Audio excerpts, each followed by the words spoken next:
महाराष्ट्र में सत्ताधारी पार्टी शिवसेना के प्रवक्ता संजय सिरसत ने मंगलवार को राष्ट्रवादी कांग्रेस पार्टी की राज्य इकाई के अध्यक्ष जयंत पाटिल को लेकर बड़ा दावा किया है। उन्होंने कहा कि जयंत जल्द ही भारतीय जनता पार्टी में शामिल होने वाले हैं। हालांकि राकांपा के प्रवक्ता क्लाइड क्रेस्टो ने सिरसत के दावे पर कहा कि शिवसेना और भाजपा माइंड गेम खेल रही है। ऐसा इसलिए है क्योंकि मुख्यमंत्री एकनाथ शिंदे और उप मुख्यमंत्री देवेंद्र फडणवीस के बीच सब कुछ ठीक नहीं चल रहा।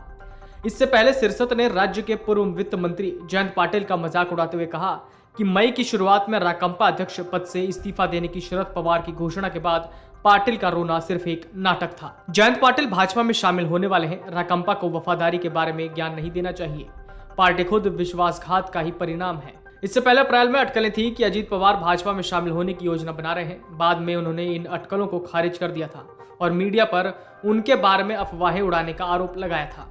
राकांपा के प्रवक्ता क्लाइड क्रेस्टो ने सिरसत के दावे पर प्रतिक्रिया व्यक्त करते हुए कहा कि सत्तारूढ़ गठबंधन साझेदार शिवसेना और भाजपा माइंड गेम खेल रही है क्योंकि मुख्यमंत्री एकनाथ शिंदे और उप मुख्यमंत्री देवेंद्र फडणवीस के बीच सब कुछ ठीक नहीं है। सिरसत ने राज्य के पूर्व वित्त मंत्री जयंत पाटिल का मजाक उड़ाते हुए कहा कि मई की शुरुआत में राकांपा अध्यक्ष पद से इस्तीफा देने की शरद पवार की घोषणा के बाद पाटिल का रोना एक नाटक था। सिरसत ने कहा, राकांपा अध्यक्ष पद से इस्तीफा देने की शरद पवार की घोषणा वाले दिन जयंत पाटिल भावुक हो गए थे। जयंत पाटिल भाजपा में शामिल होने वाले हैं। राकांपा को वफादारी के बारे में ज्ञान नहीं देना चाहिए। पार्टी खुद विश्वासघात का ही परिणाम है।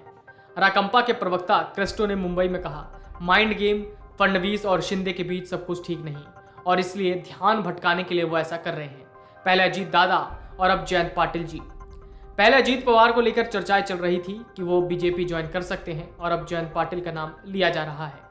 बता दें कि अप्रैल में एनसीपी नेता अजीत पवार को लेकर ऐसी खबर चल रही थी कि वो बीजेपी ज्वाइन कर सकते हैं, लेकिन उन्होंने ऐसे किसी कदम से इनकार किया था और मीडिया पर झूठ फैलाने के आरोप लगाए थे। हालांकि कुछ दिनों पहले राजनीतिक गलियारों में ये चर्चा थी कि जयंत पाटिल कांग्रेस की राह पर चल रहे हैं। अभी देखना भी अहम होगा कि संजय सिरसत के इस दावे का जयंत पाटिल क्या जवाब देते हैं।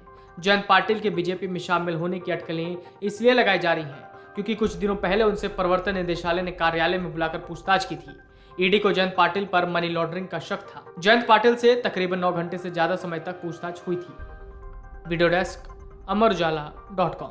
अमर उजाला अब आपके टीवी पर भी।